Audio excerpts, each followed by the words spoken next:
Okay. Interviews with the Ob. The autumn baptism ceremony ended without incident. Then I visited the castle several times to give monies for the upcoming Entuicon. I didn't have any delicious Blenroost potions to replenish me, so I spent my days relying on kindness potions instead. We'd reached the time of year where everyone in the temple was preparing for the harvest festival. The apprentice blues were busily requesting carriages, gathering together luggage, selecting which attendants to bring with them, and reviewing the ceremonies and the like. This was going to be their first festival, so they were treating it with extreme care. For tax purposes, there was going to be scholars accompanying the apprentices for the harvest festival. I could only hope that they wouldn't antagonize the children of the former Veronica faction. Of course, I intended to make it crystal clear that the scholars weren't to show the slightest hint of prejudice, but once they were out of my sight, there was little I could do. A meeting was being held to pair the apprentices with adult priests and decide where they would go. Now that Felina is an apprentice shrine maiden, would she also be participating? Melkor asked. No, I replied. She will receive both my chambers and my attendance when she replaces me as the orphanage director. But for now, we are sharing them. In other words, she would not have any attendants or chefs to take with her. Moreover, unlike the other apprentices, she won't need to gather funds to survive the winter. I was having the underage apprentices take part in the harvest festival partially because we lacked manpower, but especially because they lacked the funds they would need for their winter preparations. Had this not been the case, I would have decided against sending minors to perform religious ceremonies. That said, Melkor was an Archduke candidate, so he would have needed to circle the central district no matter what. I continued, to ensure that the temple isn't left unattended, I'm going to have her stay here. I shall entrust things to her in my absence. As our conversation continued, an ordnance flew into the meeting room. It landed in front of me, then delivered a message in Sylvester's voice. I'll come in 3 days' time to conduct my interviews. Send me a report on the children who wish to be baptized as nobles this winter. The apprentice blues stared at the ordinance as it repeated itself 2 more times. Some of them had siblings in this orphanage, so they were probably curious to know how they would be treated as nobles. There are 2 children to be baptized as nobles this winter, I replied via the bird. I will get Roderick to deliver a report to you upon his return. Dirk and Bertram were the 2 in question. They hadn't been the only candidates to be baptized as nobles this winter, but one had returned to their parents, and the other had ended up failing Hartmut's interview, meaning they hadn't received magic tools. Once our meeting about the Harvest Festival was over, I returned to my High Bishop's chambers. I sent Monica to inform Wilma that we had a date for the interviews and to fetch reports about the 2 children due to be baptized. Then sent an ordinance to Lorenz, who was currently training.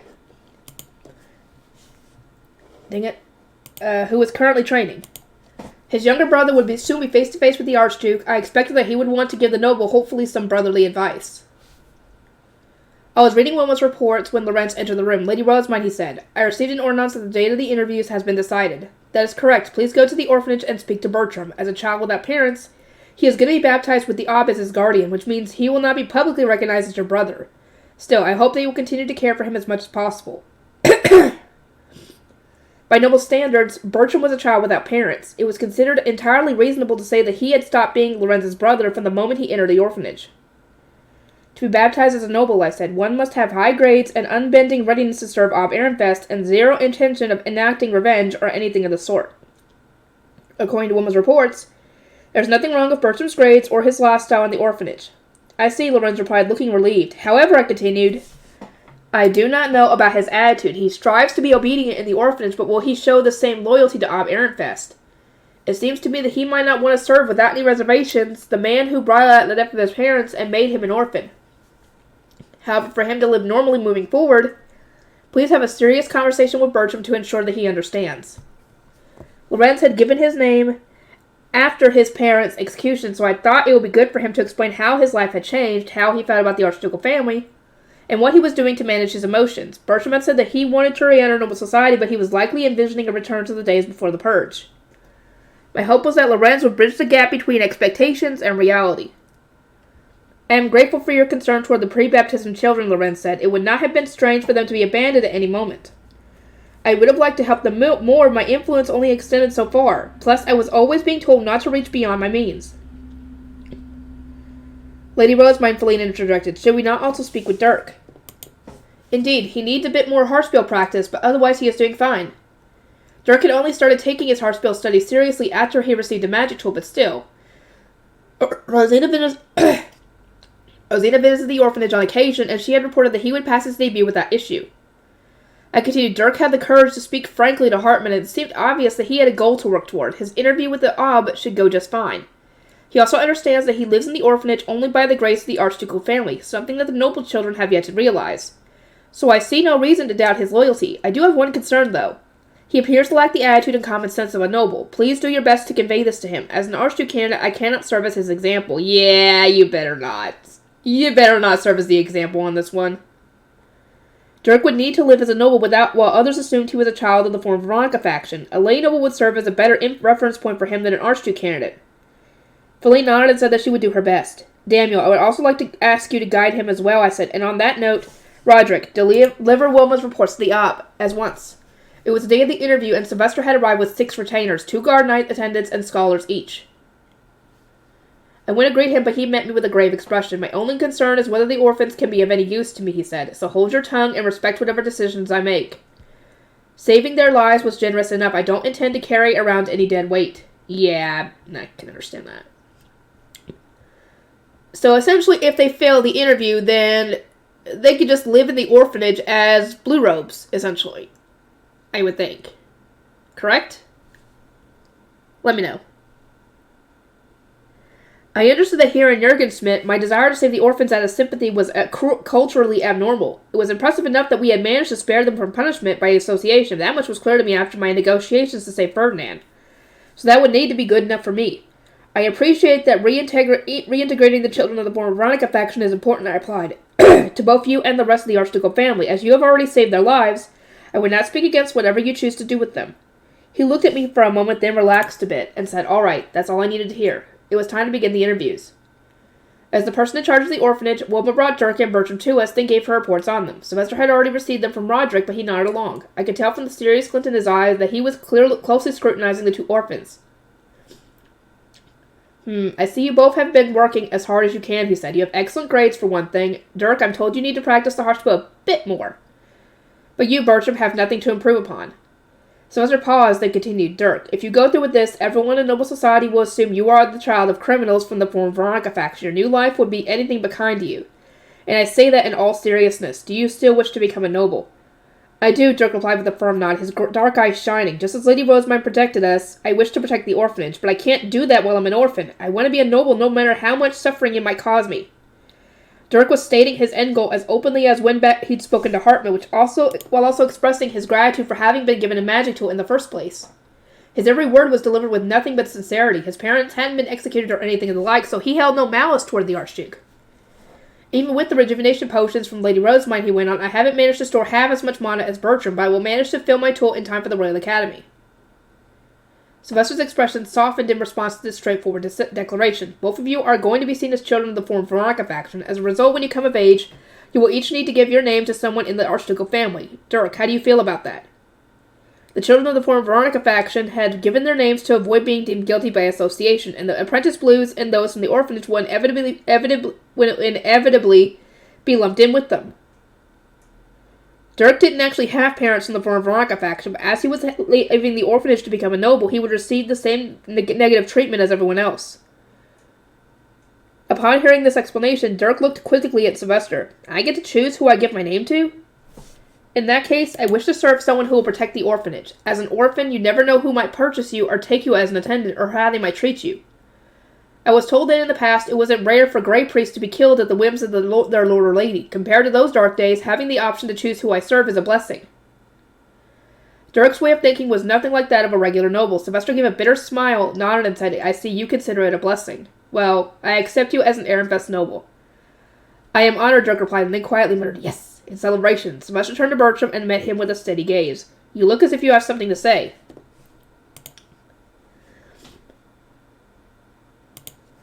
Bertram remained silent as Sylvester urged him to speak with a somewhat forceful go-ahead. Is an orphan like Dirk really becoming a noble? You're an orphan too, remember? The two of you are in the same position. At once Bertram's eyes widened in anger. I am not the same as Dirk. I am the son of Geib Wiltord, and the man you know as Geib Wiltord is no more. Someone else now holds his title. And might I remind you that you now live in the orphanage. That makes you an orphan. Even if you do become a noble, noble society will consider you parentless, as our culture only determines parenthood during one's baptism. I will serve as your guardian instead, just as I will with Dirk. I know, Bertram muttered, casting his eyes down and pressing his lips together. It was a response that made me want to sigh. Judging by his attitude, he technically understood, but still didn't want to accept the truth. According to the report I received, Sylvester continued, you have been working hard as a result of your desire to leave the orphanage and return to your old position in noble society. Is that correct? Well, even if you are baptized as a noble, the days you long for will never return. Bertram's clenched fist began to tremble. A chaotic vortex of emotions was surging through him, but his only option was to force it down. Your baptism won't bring back your parents, and you will continue to live in the temple. As an apprentice blue, might I add, just like your seniors, knowing that, do you still have the resolve to be baptized is my charge. Will you serve the Archducal family as Dirk intends to? I will not treat a disloyal child of criminals as an infest noble. Sylvester was now staring sternly at Bertram. The young boy squeezed his eyes shut in response. Can you serve those who executed your family or not, Sylvester pressed. That is what matters most here. The older children recognize the severity of punishment by association, so their gratitude is sincere. And they are able to serve their lord or lady even while being exposed to malice and mockery, in the castle and the Royal Academy. But you know only that you lost your parents overnight, or your family overnight, and ended up in the orphanage. How can you be expected to feel grateful to Rosemine? Bertram was silent for a while, then said, I am grateful. My brother told me that our parents committed a crime, that they were at fault. That it's a miracle we're even alive. I don't understand it, but I believe him. The only thing that prevented our execution was the compassion of the Archducal family. I see. So your older brother spoke with you, Yes, he gave his name to Lady Rosemine, but I wish to give mine to Lord Melkor. This was apparently because Melkor often visited the temple, helped Bertram with his studies, and played cards and carta with him in the Apprentice Blues. That is enough, Sylvester said. If you have considered the name swearing carefully and made your resolve, that will do. I shall act as your guardian. In an instant, the tension drained from Bertram's shoulders, and with that, 2 noble baptisms had been confirmed. The conversation soon shifted to what the orphans would wear and whom they would bring with them to the winter baptism ceremony. After some consideration, it was decided that they would wear hand-me-downs, and that I would get my retainers to accompany them. I was the High Bishop, after all. Once that portion of our discussion was over, Dirk and Bertram took their leave, while Sylvester and I started going over the Entwickhelm and Groschel. The plan is to perform it after Florencia gives birth, Sylvester explained. Soon after? Yeah, she said that she'll drink rejuvenation potions to get back on her feet and participate. Won't let anyone convince her otherwise. He personally didn't want her to take part, but as the first wife of Varenfest, she refused to budge. That sounds worrying. Still, is everything ready for the Entwickhelm? The merchants have sent us plans for the stores that they want, while the scholars in Guy Groschel had the plans for the city. We also have a decent supply of mana thanks to your compression method and my new divine protections. To be honest, you've done more to help than I can say. That's good to hear. As it turned out, Sylvester's new divine protections had made storing mana much easier than initially expected. I was working hard to compress my own mana, so everything would probably be fine. Speaking of which, I said, how are we going to do the large-scale wash-in? We don't have Ferdinand this time, nor will I be able to travel to Groschel immediately after the Entwickhelm. Simply replacing the buildings with an Entwickhelm wouldn't be enough. We would need to clean the entire city as well. The commoners would never be able to get rid of all the built-up filth, while also preparing to accept merchants from other duchies, so a large-scale wash-in was crucial. About that, could you lend me Clarissa? Sylvester asked. Clarissa, I repeated, my lips pursed. She was Hartmann's betrothed and officially still a citizen of Dunkelfelder. There was nothing wrong with her doing work for me, since she had given me her name, but I wasn't sure about getting her involved with the duchy business. I know this is improper, but I heard from Brunhilde that she has an extremely effective magic circle for area-affecting spells. As I understand it, you used it during a large-scale wash-in at the Royal Academy. If we can get her support, then Brunhilde, Guy Groschel, and the province's nobles should be able to manage the rest. Could you order her to travel to Groschel on the day of the Entwickhelm? We Archducal family members were going to be holed up in the Manor Replenishment Hall, meaning someone else would need to perform the wash-in. Brunhilde didn't have anywhere near as much mana as Ferdinand and me, so her solution was to get more help and make the most of supportive magic circles. I wanted Brunhilde to ask you as one of your retainers, Sylvester explained, but she refused, saying I should instead ask you as the Ob. Well, I do believe she is right. This duchy business is being held under our instruction, after all. I would not mind asking Clarissa to help you, but I have one condition. Send all of the Archducal family's archnoble retainers to Groschel. All of them? Yes, I will not tolerate the work being thrust entirely upon one of my retainers. By mobilizing them all, Groschel will receive the assistance of not just one person, but who still technically belongs to another duchy, but each member of the Archducal family's retinue. This is a duchy business being held by led by the Ob, plus both the Entwickhelm and the large-scale wash-in will benefit from having more participants. I assume the province's nobles wouldn't suffice on their own, and proactively assisting Groschel should make it easier for the Archducal family to win over the Leisgang nobles. Sylvester paused, then nodded and said, "All right, I'll send word for the Archducal family's archnoble retainers to travel to Groschel." So I sent an ordinance to Clarissa, instructing her to speak with Brunhilde about performing a large-scale wash-in. Brunhilde sent me an ordinance of gratitude not long after. "I am honored, Lady Rosamund. Clarissa has sent word that she is going to participate. I did not expect the Archducal family's retainers to lend their aid as well. So it would seem that cleaning the city would go much more smoothly than anticipated." Her voice was so exceptionally bright that I could tell she would go all out for the Antwickelm. "I will not hesitate to provide the support necessary for its success," I replied, then sent the bird off again. A moment later, another ordinance appeared. I assumed it was from Brunhilde, but this one flew over to Sylvester. "This is Lebrecht, Ob Ehrenfest. It would seem that Lady Florencia has received a visit from Antrindudge." "Oh shit! She's going to labor!" Antrindudge was the goddess of childbirth, which could only mean one thing. Florencia had gone into labor. Sylvester stood up with a clatter. "Contact Melkor. I'm going back to the castle immediately." His retainer sprang into action. "I will—" "You aren't her child by blood," Sylvester said, cutting me off at once, "so you won't be able to enter the main building's archducal living area, even if you do return to the castle. At most, I ask you to pray to Antrindudge." Apparently, it was possible to give man to someone while they were giving birth, but it would be aggressively rejected unless it came from direct family members such as their husband or children. I wouldn't be able to help at all.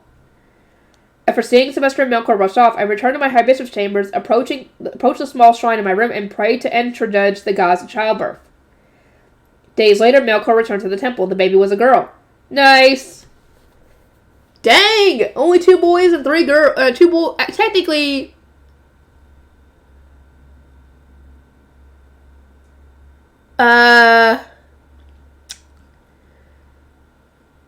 Technically 2 boys, 2 girls. I had to think for a second.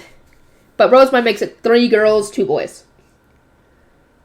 And another week after that, I was summoned to the castle. It was time for the Antwickelm. As agreed, the Archducal family was to send their archnoble retainers to Groschel. For me, that meant Clarissa Hartman, Cornelius Lenore, and Ottilie would participate in the wash-in. And so Groschel was reborn into a city of pure white, entirely free of dirt and grime. The Harvest Festival and the Gutenberg's choices.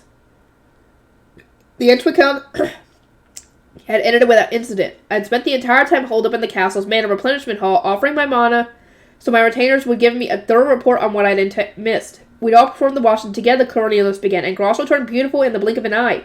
It was a sight to behold. A torrent of rain poured down from countless magic circles in the city. Lenore continued. Guy Groschel ordered the soldiers and the merchants to bring in luggage for their second stores to ensure that the city remains clean. Brunhilde also informed us that the first caravan of goods from the carpentry workshops has departed from Ehrenfest. The Guy was delighted that so many archnobles serving the Archducal family had gathered to provide their assistance, Ottilie reported. It seemed to me that he looked favorably on the Ob for giving such orders. I went into Groschel, Hartman said. The visiting merchants who had passed there after completing their business expressed surprise at the dramatic change and excitement at the thought of doing business there next year. I am sure that after they return home and give their reports, Groschel will become a topic of great interest at the Royal Academy. Hartman and Clarissa had apparently circled the city after cleaning it. They had found it amusing to see the stores without any doors or windows. Clarissa, I thank you ever so much, I said. Supporting magic circles are so tremendously helpful when attempting to clean an entire city. It was improper of me to request your assistance while you were still a citizen of Dunkelfelger, but it really was invaluable. I am glad to have been of service, my lady. It was nice to be treated as one of your retainers. We couldn't marry Clarissa into Ehrenfest just yet, since her husband-to-be Hartman was still serving as the high priest. For that reason, I normally didn't give her jobs that were deeply involved with the duchy.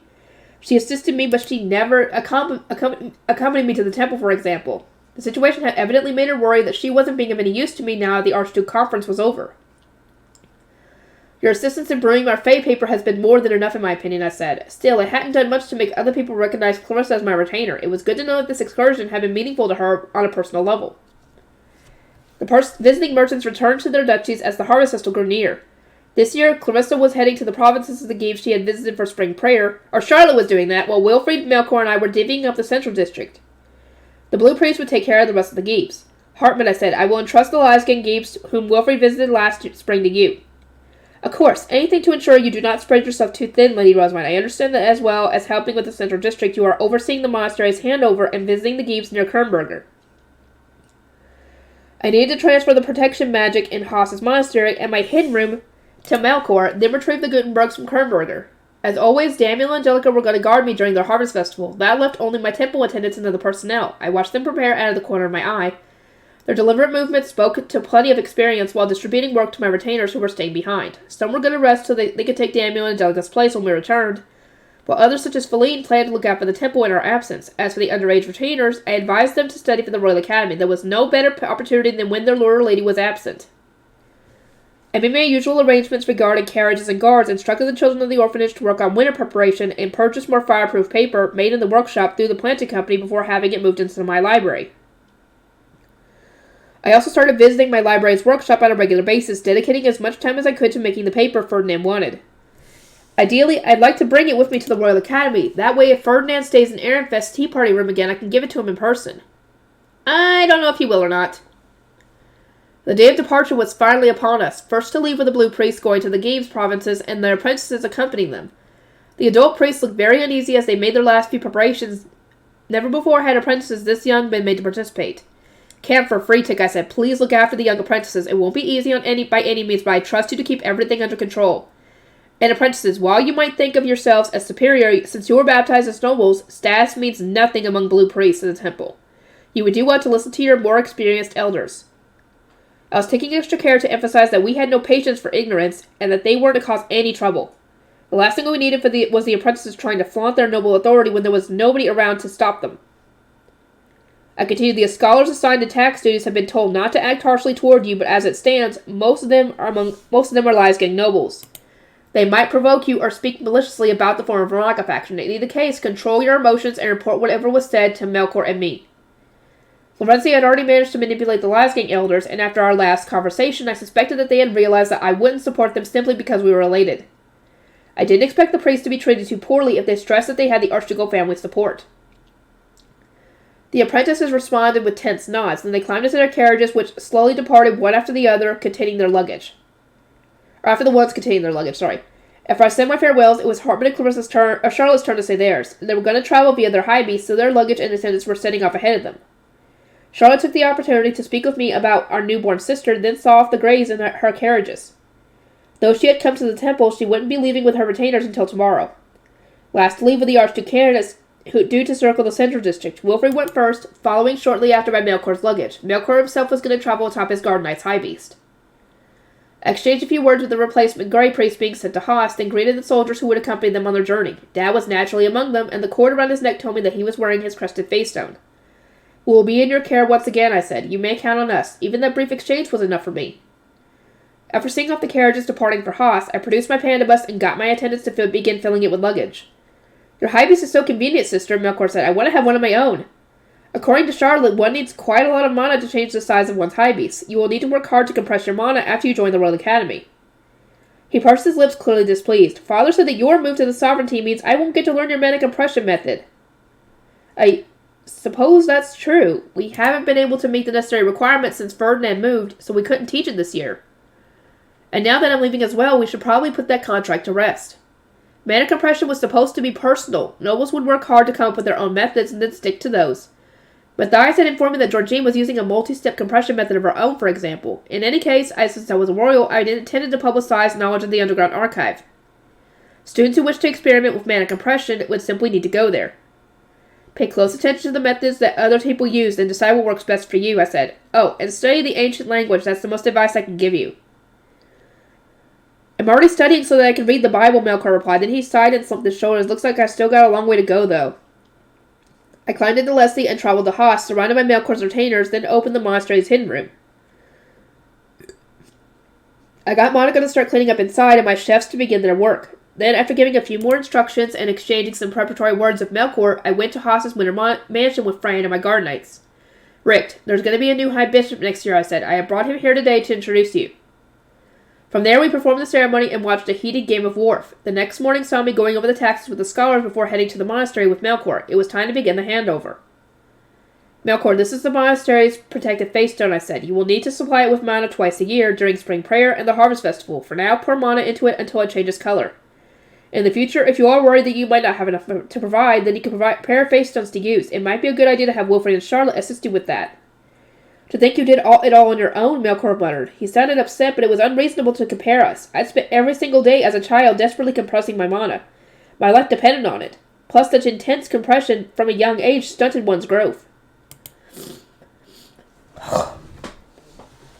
Melkor, nobody expects you to suddenly do everything on your own. Once he had registered his mana to the protective face stone, I turned my attention to the attendants and the monastery's grave priests who were carrying every single piece of furniture out of my hidden room. Melkor, what furniture are you going to use? I plan to leave most of mine, so you might as well take it. Otherwise, you will need to spend money on a room you will visit only twice a year. You're better off using these funds elsewhere. Melkor seemed a little surprised. Members of the Archducal family seldom received hand-me-downs, but the attendants in charge of the finances looked thoroughly relieved. A portion of the soon-to-be high priest's budget was already dedicated to the temple, but I doubted they had put aside any money for the monastery. Having to prepare and then furnish yet another room would have come as a very unwelcome surprise. He will need new bedding, the attendant said, but we would appreciate the tables and other wooden furniture. As you know, Lady Rosemary, we do not have time to order them anew during the busy handover. Melkor nodded and agreed to use my old furniture. Thor, Rick, please move everything that Melkor will not be using into a carriage. We shall take it back to Ehrenfest's temple. Understood. Once the hidden room was completely empty, I undid my registration. Melkor then took ownership instead, and the furniture was moved right back inside. Transferring rooms as a noble looks so tedious, muttered one of the soldiers watching through the wide-open chapel door. Commoners simply need to hand over a key, and that was that, so they found this drawn-out process to be very amusing. Mana registration is very secure and provides an impressive amount of protection, but it certainly is a pain to switch rooms. If you're giving up this room, then you really are moving away. Gunter is leaving with his family, and his departure surprised me too. It seemed that Dad was doing his own handover at the gate. Oh my, I said, then shot him a firm glare. My departure is still a secret. Please keep it that way. I checked on the luggage, which was still being loaded, then went over to Martha and Nora. They were looking out for the monastery now, so I wanted to ensure that its needs would continue to be met. Or reassure them that its needs continue to be met.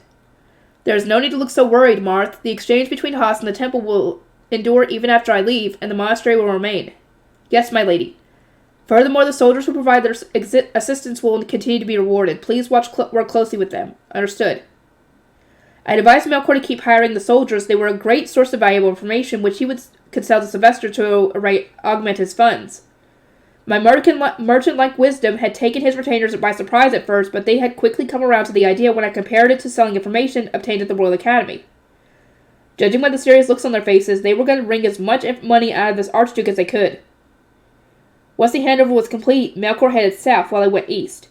I completed my section of the Central District's Harvest Festival, then visited the summer estates of Giebs, Huber, Blond, Glas, and Hirsch before making my way to Kernberger.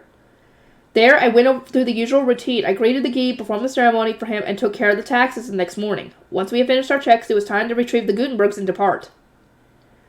You have all worked so hard and for such a long time, I said. Many of you were participating for the very first time, correct? How was Kernberger? Oh, you guys are going to tell Lutz and Gil and the others. Oh, my God. Oh, God. How is Lutz going to react to this? Because he's still underage. According to Lutz and Gil, Judith had gone to exceptional lengths to ensure that everyone was taken care of. Those who hadn't been on a business trip before had struggled to adapt to the new culture and ended up homesick. But those with more experience had found themselves in an extremely comfortable and enjoyable work environment. It might be wise to ask Judith and the others from Kernberger for advice on looking after the Gutenbergs and the sovereignty. I got everyone into my panda bus, then flew back to Ehrenfest's temple while listening to them discuss their time in Kernberger. Then upon our return, I gave them all wooden invitations that Tom had prepared to be delivered to their respective workshops. I have an important announcement to make, I said, explaining the contents of the boards for those who couldn't read them. So I'm inviting the foremen, the Gutenbergs, and their disciples to the temple for a meeting. Please return 5 days from now at third bell. The very act of receiving an invitation from a noble had caused the disciples to start trembling in fear. Meanwhile, Lutz and Johann were giving me looks that seemed to say, why is it this time? Lady Rosemine, Horace of the Inkgill shyly began. Are you expecting Heidi to participate? I recalled that she and Fran didn't mesh very well, and that Joseph always struggled to keep her under control, then smiled. As she and her husband are both Gutenbergs, only one of them will need to attend. Please inform Heidi that if she stays home, I will give Joseph some ingredients that she can use for ink research as a souvenir. I went on to list several errands-block ingredients that would absolutely keep Heidi away from the meeting. At once, Horace's eyes started to sparkle. Thank you, Lady Rosemine, you truly are a saint. Wait, what? Is getting Heidi to stay home really that impressive? I guess so! Oh, God. It was the day of our meeting, the same day that the Blue Priest had come back from the Harvest Festival. Since I was hosting the lower city's craftspeople, I decided to gather everyone in the orphanage director's chambers, where I assumed they would feel most comfortable. Nicola was off preparing tea and sweets, and there was more chairs in the entrance hall than used to accommodate our abundance, I guess. As the most experienced of our visitors, Benno, Mark, and Lutz entered first. The rest of the Gutenbergs and their disciples came in behind them, looking noticeably tense. I knew how tough it was to be a commoner entering the world of nobles, so I overlooked the errors in their greetings and the ungainly ways in which they walked. Before I dropped my bombshell, I noted that I wouldn't mind a bit of crude language from those who were inexperienced with meeting nobles, and I certainly wouldn't punish them for it. That was partially to put them more at ease, but mainly so that my retainers knew where I stood. I didn't want them to glare at the commoners or continuously interrupt them during our meeting. Now, on to the reason I asked you here. There is something we must discuss, but it cannot be made public under any circumstances. Please keep everything I tell you to yourselves until the end of next spring. At last, I announced that I was going to leave Ehrenfest next year. I also told everyone that I was planning to start printing in my new home upon coming of age, and that I would require their services to make it happen. Gutenbergs, I would be grateful if you or your disciples could come with me. An ordinary noble would give you no choice in the matter, but I shall do my best to respect your wishes. Those of you who are engaged or have other ties to Ehrenfest will not need to move, but if you do stay behind, I will require you to go on long-term business trips to cast on your skills. The foremen were all clearly relieved to hear that I wouldn't force anyone to move with me. They had probably been worried that the successors they had carefully trained and educated over the years would suddenly be stolen away from them. Benno was casually drinking tea since this news was no surprise to him, but the same couldn't be said for Lutz. Oh God. His jade-green eyes were wide as saucers. Is your move set in stone? Is your move set in stone? He asked. Yes, I think so. It seems unlikely to be changed. And will we truly have 3 years to prepare? That's the same question Benno asked me. Stop looking at me so suspiciously. I continued, because of their involvement in making my clothes, the Gilberta Company and my Renaissance will need to leave with me at the end of the spring. Benno has said that the Planted Company will move at the same time to prepare workshops, a store, and a new printing guild. Benno nodded. I will go first to lay the groundwork for the Gutenbergs. Mark shall accompany me. I intend to have Lutz come as well, but he is still underage, so we will need his parents' permission before we can say anything for certain. I am going to speak with them. Well, I can't let Thule beat me, Lutz said with an invincible grin. No matter what it takes, I will convince my mom and dad. The thought of having some of my old associates with me warms my heart, I confessed. However, after I depart from Ehrenfest, I will not be able to move freely until my coming of age. That is why I want the Gutenbergs to wait 3 years before joining me. The freedom with which I act might not be strange here in Ehrenfest, but we are very much of an exception, unfortunately. There were some unconvinced murmurs among the group. Having minors as patrons isn't normal even in Ehrenfest, Johann said. Ehrenfest is strange for letting it happen, but you're even stranger, Lady Rosemine. The Gutenbergs all nodded. I could even see Daniel nodding from where he was guarding the door. How could they? Daniel said, not strange, extraordinary, in an attempt to correct them, but that didn't matter. Those of you who decide to move are welcome to bring family members, I said. I have already received reports that the Gilberta Company's hair pit craftswoman is getting her family to accompany her, and that one of my chefs is bringing her mother. I appreciate your consideration, but I intend to stay here, Ingo said in a gravelly voice. I worked tirelessly for so long to get my own workshop. Ingo had needed to break his back to get work as a young foreman, but now that he was one of the Gutenbergs, his workshop was among the most popular in the entire city. He had more Laharls as well, and more potential recruits asking to join by the day. Plus, what about his other customers? I was far from the only one giving him work. He had so many connections by this point that leaving simply wasn't an option. To be honest, I understood the feeling. I was fortunate enough that I was able to bring my family with me, but there was still so many connections and my amazing library that I didn't want to leave behind. That is perfectly understandable, Ingo. Please stay behind then. Thank you, he replied, then looked at his disciple. Dima, what about you? I'll cancel your Laharo contract if you want to go. Visiting another city was fun, wasn't it? Dima looked up at me. Lady Rosemine, if I go instead of the foreman, will I be given a workshop? Of course, you will need somewhere to work, won't you? I won't be able to give you your foreman qualifications, but with your unique knowledge of the printing industry, it should be rather easy for you to attain them on their own. Dimo's eyes lit up. He had been involved in the creation of our printing presses from day one, so I was more than okay with him taking Ingo's place by my side. Without another moment's hesitation, he had expressed his resolve to join me, at which point Zach began to fidget in his chair. Lady Rosemine, he said, would you order us to join you if we said that we wanted to? Laharls can't do much on their own. Our foreman wouldn't just tell us not to ask to go with you. Hey, barked the foreman of Zach's workshop, but the young smith's mind was already made up.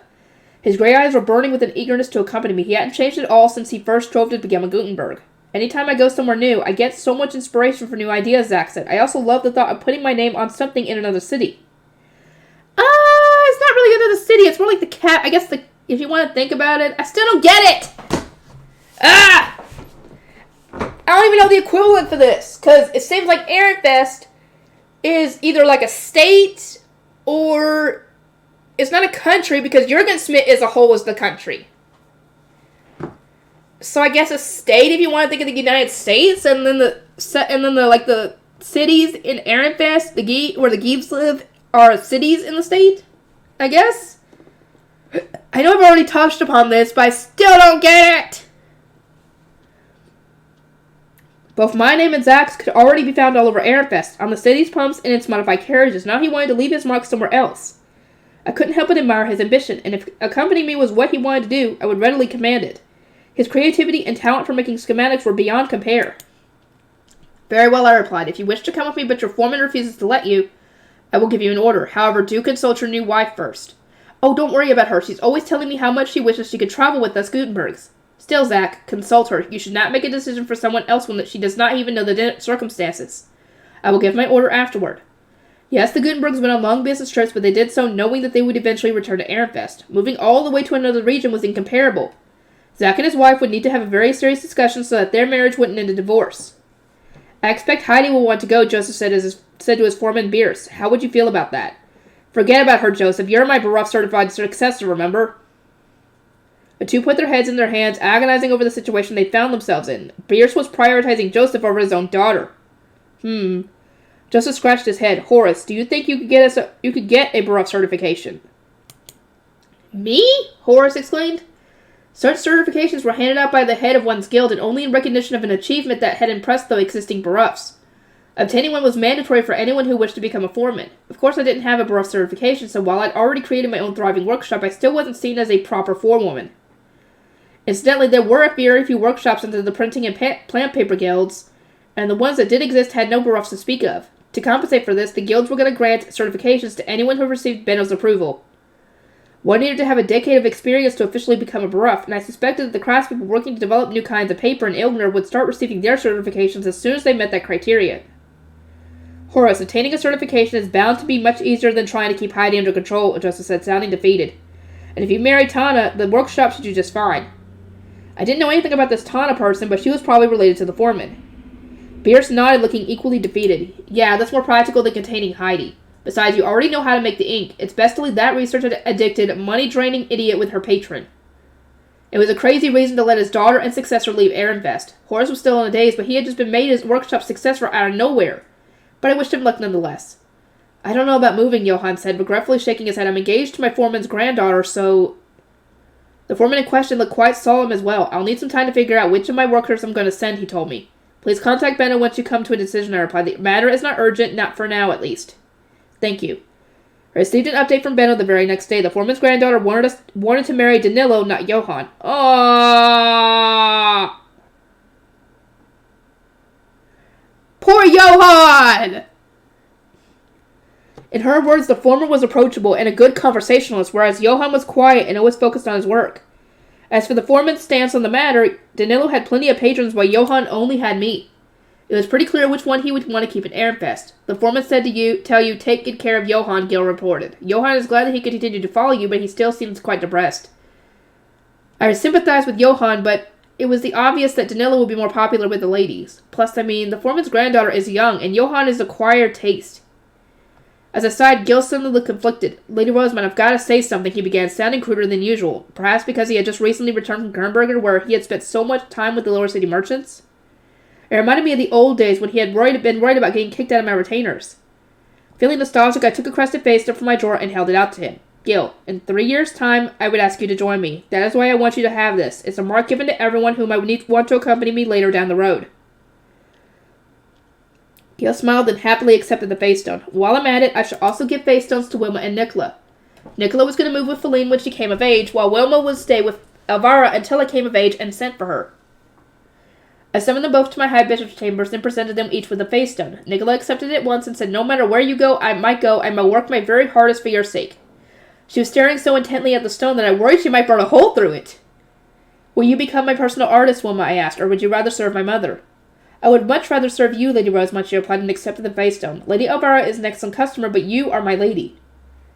That was nice to hear. We smiled at each other until a bell chimed, announcing Hartman's arrival. Lady Rosamund, he said, Lady Charlotte is on her way. Of everyone who had participated in the Harvest Festival, she was the last to return. Oh my, this is sooner than anticipated. Prepare tea and sweets while I greet her at the entrance hall. As we made our way to the front entrance, Hartman turned to me and said, So you gave crested face stones to Wilma and Nicola.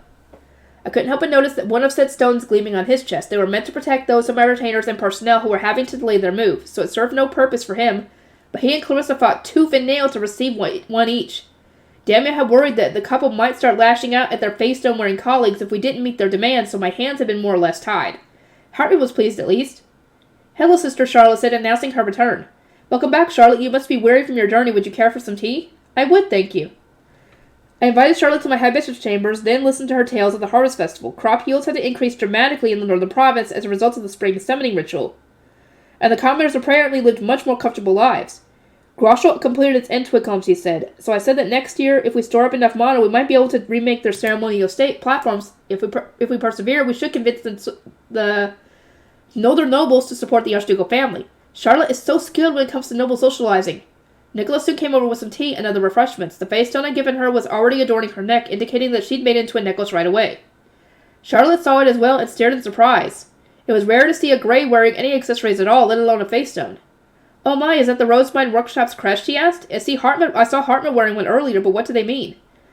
Explained that the crests were supposed to make their wearers' loyalties clear and present, and prevent them from being bought before coming of age, and that Hartman and Clarissa only had them because they pestered me so much. Charlotte took a moment to process my response and said, Sister, I must request something of that nature as well. But the face stones are for those I intend to take with me. I certainly hadn't expected her to make the same appeal. Yes, I understand that. I intend to stay in Ehrenfest forever, meaning I will never join you in your new home. Still, the crests are a mark of your protection, are they not? The ones you have given out indicate the wearer's loyalty to you even after your departure, but I am asking for something that will show that we are still sisters, even once we have been separated. Aww. Her show of sisterly affection really tugged at my heartstrings. Nothing demanded my attention more than this. Because, this is a personal request from my adorable little sister. She wants something that will demonstrate our bond even after I'm gone. As her older sister, how could anything else be more important to me right now? Tell me exactly what you want, Charlotte. No matter what you request, I shall do my best to grant it. Oh my, I can never impose on you like that, sister. Not when we are already so busy. A single metal ornament made by one of the lower city smiths should do. A smith? Indeed, there's no need to give me a face stone, as would only be mistaken for the ones that indicate your servants and retainers. I merely want something that will show the world we are still sisters. Charlotte explained that she wanted nothing more than a coin-sized medallion marked with the Rosemine Workshop's crest. By making it from metal instead of a face stone, she said, we would be showing the world that the bonds between sisters were nothing like the bonds between a vassal and their charge. Together we decided what materials to use, then drew up some schematics. I summoned Gale once we were done and asked them to place our order with Johann, who would doubtless have it made by the end of winter. Johann is very talented, I said, so I expect the charm to look truly wonderful. I look forward to receiving it, dear sister. The epilogue! Oh boy.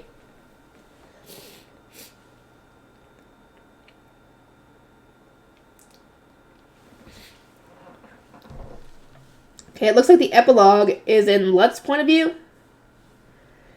Lutz stretched, having returned to the planting company after Rosemine's meeting in the temple. It was always tense when her retainers attended such gatherings. He had to wonder how the other Gutenbergs were able to endure it when they had even less experience speaking with nobles than he did.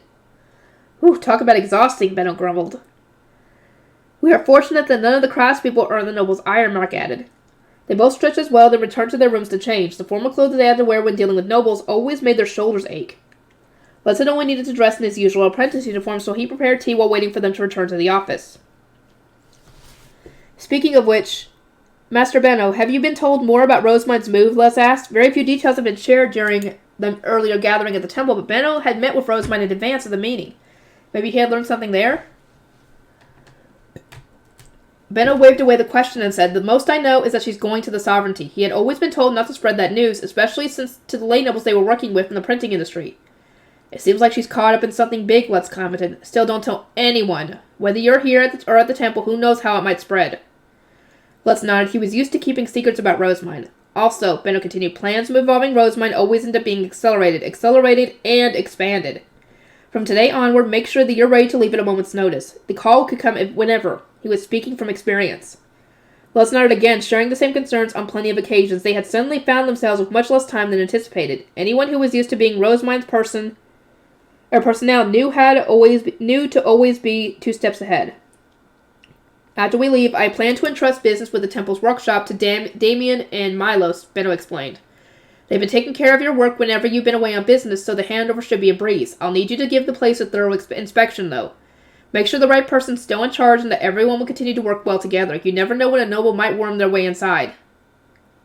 Compared to the lower city's workshops, the temple workshops were special in that it sometimes received visits from nobles. Hartman was the most prominent example, but Justice had once frequented the place as well. Even the Archduke had managed to sneak inside a few though a few actually knew this. A single mistake could easily lead to disaster. If you and Mark are both moving to the sovereignty, who's going to take over the planting company, Let's asked. My little sister Milda. Oh, okay, he's got a little sister. His little sister came back. She moved back to Ehrenfest in the summer. Oh, nice, okay. So maybe Rosemine will get to meet her before they leave. He gestured above them to the rooms where the employees' families often stayed, and we've already started handing things over to her. Benno had two younger sisters, Milda and Karina. The former had married outside the city so that she wouldn't be engaged to one of the Guildmaster's sons, but Benno had called on her right before Lutz's baptism, when establishing a paper-making workshop in another city. From that point on, she had assisted in furnishing the hostage monastery and welcoming merchants from other duchies, while also lending a sympathetic ear. Benno had ultimately decided that she and her husband could be trusted with the planting company.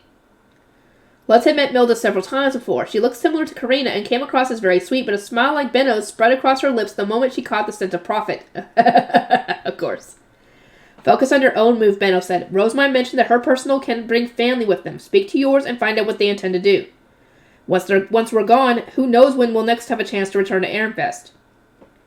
Lutz took a moment to let those words sink in. He really was leaving his home duchy to go somewhere entirely new. Being able to explore Ehrenfest cities as a Gutenberg was already a dream come true, but the thought of venturing beyond the duchy's borders was enough to revive his boyhood aspirations and make him tremble with excitement. The path ahead of him was broader than ever before. No matter what happens, I will convince my family and accompany Rosemine, Lutz declared, his fist clenched in a show of determination, especially if Thule and her family are going. I won't lose to them. Benno gave his enthusiastic Laharl a flick on the forehead while Mark watched him with a wry smile. I'll get your resolve and your determination to go all out, but have a real conversation with your parents, okay? I don't want you throwing another tantrum and getting us summoned to the temple again. Yeah, we don't need that. Come on, that's ancient history. How long has it even been now? 7 years? 7 years? Dear Lord! Oh yeah, she does just... Wait. Yeah, she's technically going to be 13, but she's technically 14 as mine. As mine, she would be 14, but technically she's 13. Let's found it immensely embarrassing that an event right after his baptism was still getting mentioned, especially when he was due to come of age next summer. Oh! Oh, no! Rosemine's going to miss that! Shit. Benno blinked a few times, either oblivious to Lutz's frustration or merely ignoring it. 7 whole years, huh? Feels as though it happened only the other day. Because we've been so busy ever since, I would assume, Mark ventured. Months start to blend together when you spend all your time working. That said, a simple glance should tell you how much Lutz has grown. He was so much shorter when that incident occurred. From there, Benno and Mark began to reminisce about the days before and after Lutz's baptism. Mine had been an apprentice blue shrine maiden instead of the noble known as Rosemine, and the duchy's high priest had been Ferdinand, not Hartmut. Looking back, Lutz's height was far from the only thing that had changed. But Lutz wanted to close his ears to the entire conversation. Now that he was a merchant, he understood just how insane his antics of mine had seemed to Benno and the others. He couldn't even protest about the incident with his parents since his tantrum had gotten them involved in the first place. The atmosphere was as awkward as being watched over by an uncle. Please let it go already, Lutz groaned. I really have grown a lot since then. My mom and dad actually respect what I'm doing now. I don't doubt that, Benno replied with a smirk. I mean, why else would they have let a runt like you get engaged prior to coming... What?! Dude! Are they gonna mention this? Are they really gonna mention this? Oh, I hope so! Oh my god, I already know who it is! Yes, I know who it is! Woo! Rosemine's gonna have a conniption! Maybe. Or maybe she'll be elated, who knows? Let's glare to him. In the lower city, especially in the poorer districts, it wasn't uncommon for girls to get engaged before or just after coming of age. Boys, on the other hand, normally had to wait until their income was stable. Lutz had only managed to buck the trend and get engaged. They mentioned it! Yes! They mentioned it! Yes, Lutz is engaged to Tuli. I can finally say it. Those two are engaged! Lex is gonna be Rosemine's sister or brother-in-law. Woo woo! Though only she knows, and their families know. That's it.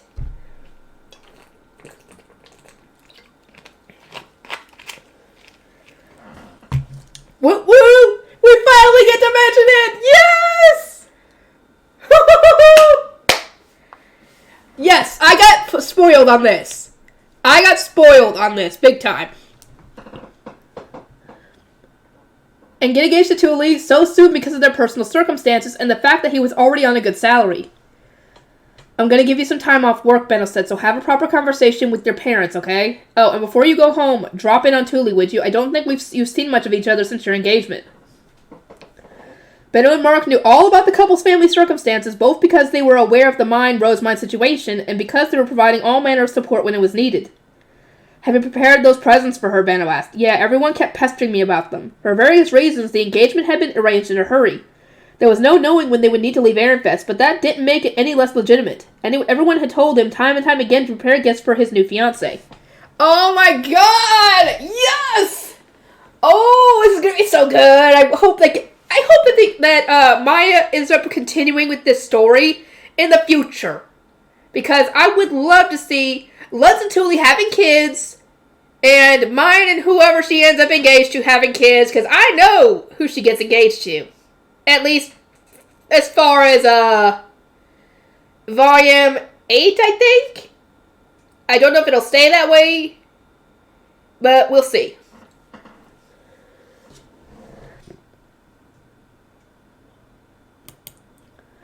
Be sure to keep her happy, Benno teased. Lutz rushed out of the room to escape their torment. His recent business trip with the other Gutenbergs meant he now has some time off. But that wasn't the case for Thule. She was probably working hard to make new hairpins and clothes in time for Rosemine's return to the Royal Academy. Or maybe she was already preparing for her move to the Sovereignty? In any case, she was bound to be at her workshop, so that was his destination. Oh, Lutz, you're back, the receptionist said as soon as he entered. Here to meet your cute little bride? Can you get her for me? I need to give her a few things. Oh my, gifts! It really is adorable how close you two are. I'm so jealous. Yeah, I'm jealous. I freaking want somebody. Even here, Lutz was getting teased. In the past, he would have argued that they weren't actually together, but that wasn't an option anymore. After that, they really were engaged. It must be rough for Thule. She's had to endure this non-stop. Lutz hadn't received much teasing at all since their engagement, owing to his being a Kernberger. Poor Thule had apparently been tormented on a daily basis. He was contemplating her trials and tribulations when footfalls drew him from his thoughts. Welcome back, Lutz, Thule said, waving as she approached. He took a sharp breath. Thule might have sounded the same as he remembered, but she was almost unrecognizable. She was wearing her hair up rather than a braid and dressed in a longer skirt. They were simple changes, but they made her look drastically more adult. Lutz, she whispered, evidently conscious of the grinning receptionist. I'm on my break, so why don't we go outside? Heading to the plaza sounds like a good idea. Lutz was used to Thule leaning close and whispering to him, but on this particular occasion, the experience made his heart race. Maybe he was still at a loss after seeing her as an adult for the first time? Yeah, because he's been a Kernberger the whole time. As he was unable to remember what she had said to him, the best response he could manage was, yeah, sure. Oh my god, this is so cute! Woo-hoo-hoo-hoo! I can finally mention it! Let's and Thule get engaged! Yes! I was wondering if I was ever going to get to mention that. Because I didn't want to mention it and spoil you guys on this little surprise until it got mentioned. But yes, yoo-hoo! I can finally mention it! Thule waited not a moment longer before taking Lutz by the arm and dragging him out of the workshop. As they went, he couldn't help but notice the pale nape of her neck, which was no longer obstructed by her hair. Huh? Something about this feels strange. Thule had grown quickly as a child, plus she was 1 year his senior, so Lutz had always needed to look up at her. Now, however, he could have sworn that he'd closed the gap. Had she stopped growing? Or was he going through a growth spurt of his own? Possibly. You're possibly going through a growth spurt because you said yourself you're still a year younger than her. Wait. That's not right.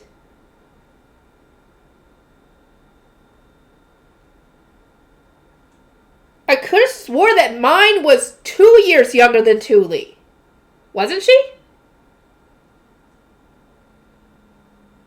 No, I don't think she was. Now that I think about it, she wasn't. But I don't know where I got the thought that she was 2 years younger than Thule. Because she and Lutz had her baptism at the same time, so Yeah, I guess she is only a year younger than her. Are we the same height now? Or am I a bit taller? As he continued to stare at her, he hoped he wasn't the latter. Lutz, is your head in the clouds or something? Tully suddenly asked, examining his face. Is anything the matter? You aren't falling asleep on me, are you? Lutz recoiled as he suddenly came back to his senses. At some point, they had arrived at the plaza, but he had been so absorbed in his thoughts that he hadn't even noticed. Only now was he registering the sea of noise. I'm fine, he replied, scratching his cheek. I was just a bit surprised, that's all. This is my first time seeing you, with your hair like that. Oh, I guess you're right. An entire season has passed since I came of age. So this just feels normal to me now. Everyone who had seen her after the ceremony had apparently said she had transformed into an adult overnight, and that she was now clearly of marriageable age. By now, however, everyone had already said their piece. Tully giggled, her cheeks flushed, and pinched up her long skirt and bashfully asked, Do I really look like that much of an adult? You do. For a moment, I didn't even recognize you.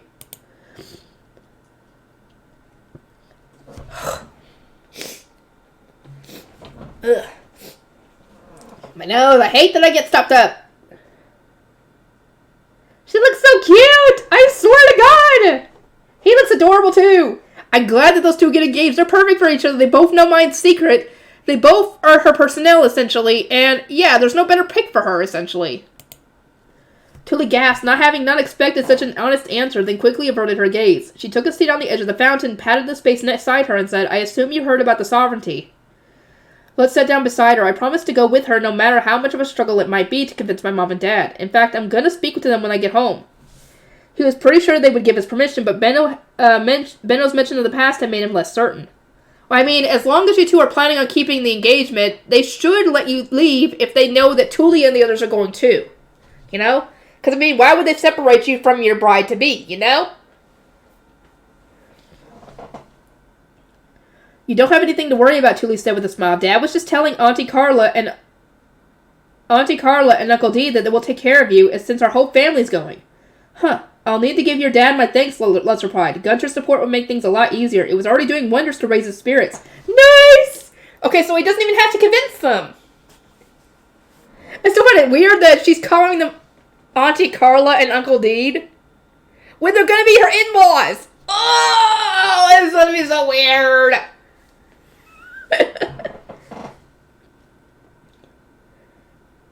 He said that since we're already engaged, you're pretty much family. Family? Uh-huh. Kami was looking forward to your return, and Mom plans to welcome you with open arms. An unexpected warmth spread through Lutz's chest. He had gone to Kernberger right after their engagement, so it still didn't seem real to him. Wait, that's when they got engaged?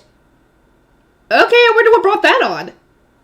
Because, I mean, they didn't even know about, Rosemine didn't even know about the whole being moved to the sovereignty thing until after they had left and she'd gone back to the Royal Academy. So, yeah. So it still didn't seem real to him, but that hadn't stopped everyone from treating them as if they were already married. I seriously need to shape up and change my mindset.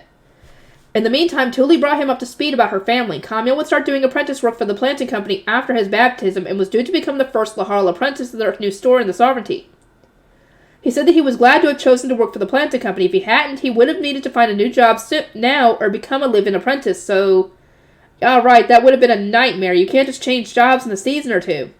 Between you and me, he was pretty mad that Rosemine almost put him into a whole heap of trouble. Lutz burst into laughter. The blood would have drained from Rosemine's face had she been with them. Though she had needed to leave Camille when he was only a baby, she still saw him as her little brother. Her love for him was so strong that even now she continued to send him toys and picture books. If she found out that she had managed to anger him, she would probably end up depressed. So tell me, what's been going on with you, Lutz? How was Kernberger? It was nice. The city had seemed empty. Closing the country gate had caused a substantial increase in its population, but the Geeb had run a tight ship and made sure that they were comfortable. But better still, the people had all been nice. They had assisted Horace with his attempts to gather rare ingredients for Heidi and nursed any of the newbies who fell sick. In the end, not a single spat had taken place between the craftspeople, which is good. How was your coming-of-age ceremony, Lutz asked. Did you know who go nuts? During the Gutenberg's meeting in the temple, everyone had chuckled about Zach's Star Festival receiving more blessings than any other. And if something like that had happened for Zach, then Rosemine must have done something truly insane for her dear sister. As expected, Tully looked outraged. Of course she went nuts. It was such a pain to deal with. I wish I could say that surprised me. It was fine at the start. I'd asked for a normal blessing, so that was what she gave me. She has a surprising amount of control when she actually tries, but the moment the chapel doors opened and everyone started to leave, a huge blessing was bigger than the one from the ceremony started raining down on us. Let's get guess from the explanation that Rosamund had seen her parents when the doors were open. Tuli hadn't said it aloud for obvious reasons. They were sitting in a plaza full of people. You know, even the priests were surprised. It was so obviously an accident, but she started trying to justify it as a bonus blessing. Like, what? I don't know who she thought she was fooling. Let's chuckle and said, yeah, that's exactly what I expected. You could easily imagine Rosamund scrambling to come up with an excuse of some kind.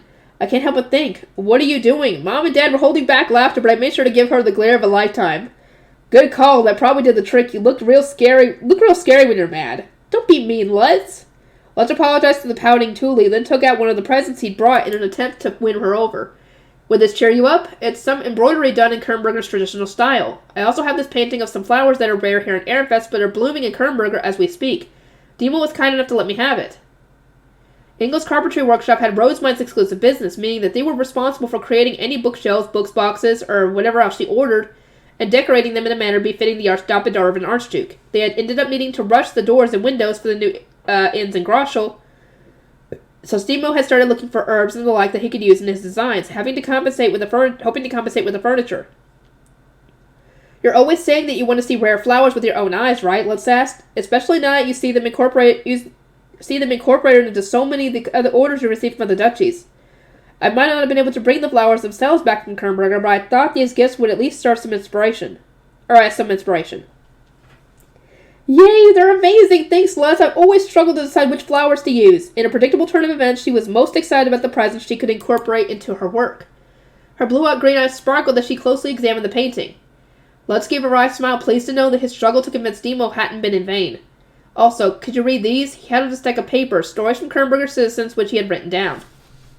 Tuli started thumbing through them. They weren't at all similar to the stories from Groschel. Some of them were downright absurd, maybe because they had come from foreigners back before the province's gate had closed. I really enjoyed the stories gathered from Groschel, she said, but I see that Kernberger has some strong contenders. Yeah, I wanted to rewrite them into a book over the winter, but with everything that's happened since, I doubt that's going to be possible.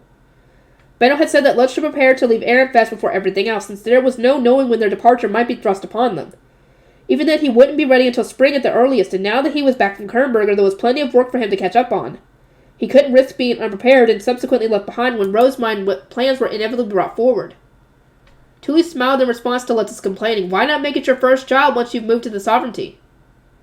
Lutz looked at the stack of papers. I suppose the workshop there will need new books.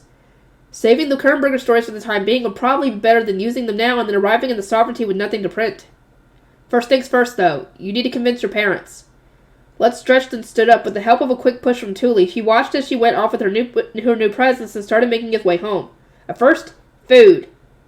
He bought several booklets for dinner later, then packed a bag with some meat, honey, dried mushrooms, and the like for his family's winter preparations. Lutz soon arrived at the plaza outside his home, where his mom and several other women from the neighborhood were chatting by the well. It was a nostalgic sight, but he wasn't looking forward to the barrage of questions that was sure to follow. Mom, I'm back. Lutz, Carla exclaimed, frowning the moment she saw him. You always come home so abruptly. Haven't I told you to give us some notice? I won't have enough for dinner for you. His older brother Zasha, who was married and no longer lived at home, would sometimes drop by during work. When he did, he would always send a message or at least warn their father. But it wasn't that simple for Lutz. He never knew when he was going to be come home, so the most he could do was contact them once he was already back. It's fine, Lutz replied, then raised the bag he was carrying. I got my own food. The women with Carla were quick to voice their opinions. Carla wants to give you a delicious meal, not that junk you've bought. She wants you to eat well on the rare occasions you return home so you could at least send word. But look at that bag. It's much too plump to be dinner. Must be winter prep. What a good son. Carla took the bag from Lutz so that she could peer inside, thrusting a bucket of water into his arms in the process. It was annoyingly heavy. Hey, Mom!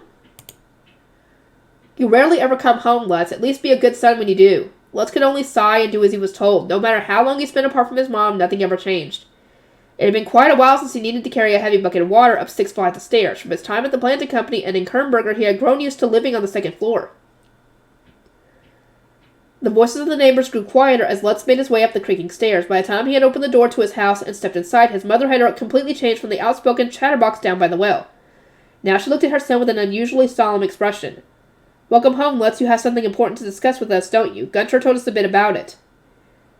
Lutz swallowed. As the planting company, they could have sat down at the planting company. They could have sat down to have a proper discussion while the servants prepared the food, but that wasn't an option here. They would need to talk and make dinner at the same time. So while helping his mom, Lutz explained that Rosamund was going to leave Ehrenfest and that he wanted permission to go with her. I won't say no since I know you're a Lahar, Carla said, but you're still going to be underage at the end of spring. I'll feel more comfortable if you wait until after your coming-of-age ceremony in the summer at the very least. Mom, But you've made up your mind, haven't you? You're already away for half the year, visiting one city or another, and I can count on my hands how many times you've come back home each year ever since you turned 10 and moved into your store. What I'm trying to say is, leaving the duchy won't change anything. As far as I'm concerned, you went a long time ago. A wide smile crept into Lutz's face. His mom was never good at putting her love and concern for her son into words. Though her response sounded more like bad-mouthing than anything else, she was giving him permission to leave. Tully's family has decided to go with her if you want, Mom. You and Dad can. Not a chance. At this point, I can't see a reason why we'd want to move. We have other sons here, and not to mention some grandchildren. Oh! Nice! I'm guessing this is Zasha's kids? Right, let's at it, said Donnie. He'd already assumed that they wouldn't leave Ehrenfest unless something drastic happened. Plus, in truth, he was kind of glad to know that they wouldn't be accompanying him. His business trips had taught him just how many issues arose from clashing cultures and perspectives. Their argument from 7 years ago was a prime example. Lutz had cast aside the job his parents had suggested so that he could pursue his own dream. Do you think Dad will agree too, he asked. After hearing about the situation from Gunter, the most he had to say was that crying won't get you out of this one. In other words, stay strong and keep working hard. Sounds about right. Funnily enough, visiting other regents and speaking to nobles fluent and long-winded euphemisms had made it easier for Lutz to understand what his dad was trying to say.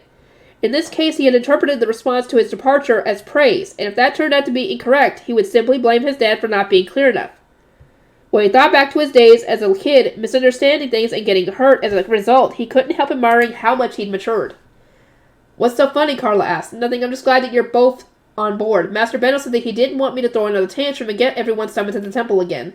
That makes two of us, Carla said with his frown. Let's laugh. The incident all those years ago had ended positively for everyone, but it had been so intense that none of them even wanted to experience it again. At least we won't need to send you off on your own this time, Carla said. It's reassuring to know that Gunter's family is going to be with you. I mean, we've lived near each other for a while, and we're family. Because it was so common to marry within one's local community, most people were related in one way or another. Gunter had grown apart from his parents after deciding to become a soldier rather than a carpenter, but his father and Deed's mother were cousins. In other words, Carla was right. They really were one big family.